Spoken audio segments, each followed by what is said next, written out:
shouldn't I be out there? Yeah, I should and I would be, if not for the fact that a bunch of rebel ships showed up out of nowhere the moment I stepped aboard this station, so the captain has far more pressing matters to deal with than waiting for me to get back on board, and there are no TIE fighters docked here unfortunately. I'm sure they'll be fine, the Colonel's got the squadron under control anyway. Thankfully that Dreadnought Class Heavy Cruiser arrived at the same time as us, and you don't see many of those nowadays, do you?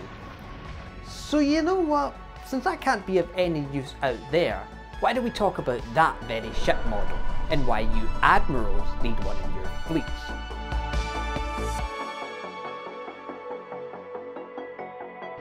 So why should you, an experienced Admiral, need this ship in your fleet? If it's so good, why are there not more of them being utilised? Okay, well first of all, I know you're an Admiral, and second of all, you don't need to address me with sarcasm. The Dreadnought here is a bit different from your usual oversized yet powerful Imperial vessel. Physically, its dimensions are smaller than the ships organised by you Admirals, and from the distance it can seem rather underwhelming in the grand scheme of the vast Imperial fleets. I mean, look at it. It looks like a vaguely ship-shaped square box with some engines on the back of it, right? Fair enough. Your skepticism is warranted. But this ship is a smallish package with big things. Manufactured by Rendili Stardrive, the Dreadnought is the poster ship of this corporation that today remains mostly under the radar compared to other players in this same field, yet still producing some brilliant but lesser known utility ships and collaborating with other manufacturers to design and build a variety of different ship models. Needless to say, they have been around for a while, meaning the Dreadnought isn't exactly the newest thing on the block. This model hails from an older generation that has remained in service roughly since the beginning of the Clone Wars, so over 30 years give or take. But despite being a ship of relative antiquity, that should not deter you from using it within your own Imperial fleets, given it has a few handy tricks up its sleeves. So, characteristics then. For a whopping 7 million credits, you get a 600 metre long mid-sized capital class warship that upon first examination appears to be an unremarkable metallic grey mass with very few discernible ship-like features. It is a strikingly iconic design, but all you have to do is look closer and you'll find that there is but one simple thing that sets this warship apart from other vessels, and it's only one word: versatility. Each part of this ship and its systems are woven together into a finely tuned machine designed to create a true vessel of utility, a democratically mechanical piece of engineering reminiscent of a bygone time. So, starting from the outside, the hull is the most crucial overall part to the sustained function of the entire ship. It is an incredibly thick armoured hull and is designed with the protection of onboard personnel in mind, granting it the capability to hold its own against powerful ships with hard-hitting weaponry, and doing so with minimal shielding capabilities. An armoured hull? Well, that's nothing special, many ships have those, you might say. True, but the Dreadnought sets itself apart with a built-in anti-hull depressurization system, so that in the event of a rapid atmospheric decompression on board, certain parts of the ship can be cordoned off, preventing the entire ship from losing interior atmospheric pressure. This ingenious system is really quite effective in the heat of battle when it kicks in automatically, allowing the crew to instead focus on running the ship rather than trying to repair the giant gaping hole in the captain's quarters. Being the size that it is, it does require a crew count you could consider somewhat demanding, with a max carrying capacity of 16,000 onboard personnel and 3,000 ground troops. This is definitely not a small amount, but neither is it the biggest. Being a number the Empire could easily supply without much hassle, this number does however depend on the ship's configuration and operational assignment. But you're an Admiral, what do you care? Those numbers are for filthy low-ranking captains to think about. On the Starfighter Corps side of things, it gets a bit less impressive however, as each Dreadnought can carry up to only a single squadron of 12 TIE fighters. And we all know how amazing Imperial TIE fighter squadrons are at doing their job. The hangar being located, here, I think. It's somewhere inside the ship. Trust me, that mysterious hangar has designated launch bays, allowing for starfighter and shuttle access in and out of the vessel. so that crews can work on and keep up with maintenance duties on those fighters and shuttles. Towards the bow of the ship resides its most physically recognisable design feature, which is this: the sloped hull and exterior viewports for the bridge being situated on both sides of the hull. A design choice perfectly suited to work in conjunction with that reinforced armoured hull and minimal deflector shielding.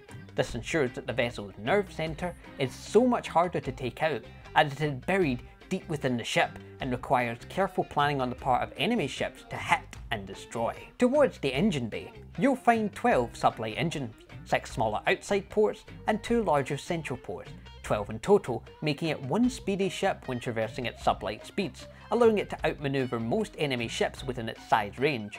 On the hyperspace side of things, however, it will get you to your destination, but don't expect to be getting there fast considering it only has a Class 4 hyperdrive, one of its weaker aspects. The one thing you probably all know the Dreadnought most for is its powerful array of weapons.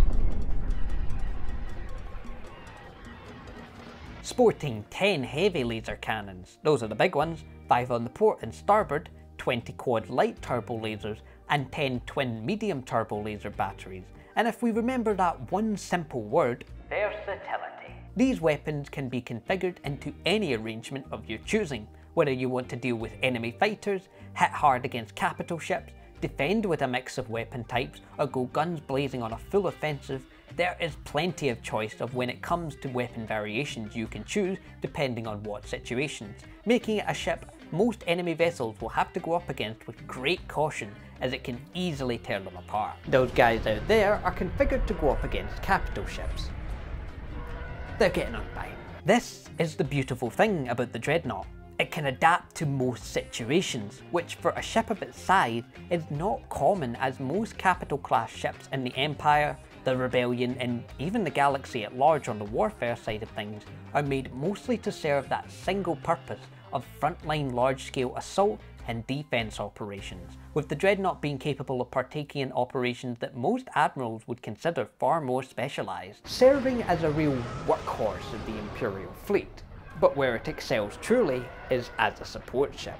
As a combat and support vessel, it's especially good at providing cover fire for both TIE squadrons and ISDs, providing cover for areas the ISD would otherwise not be able to reach due to its immense size and lack of manoeuvring capabilities, like its backside for example.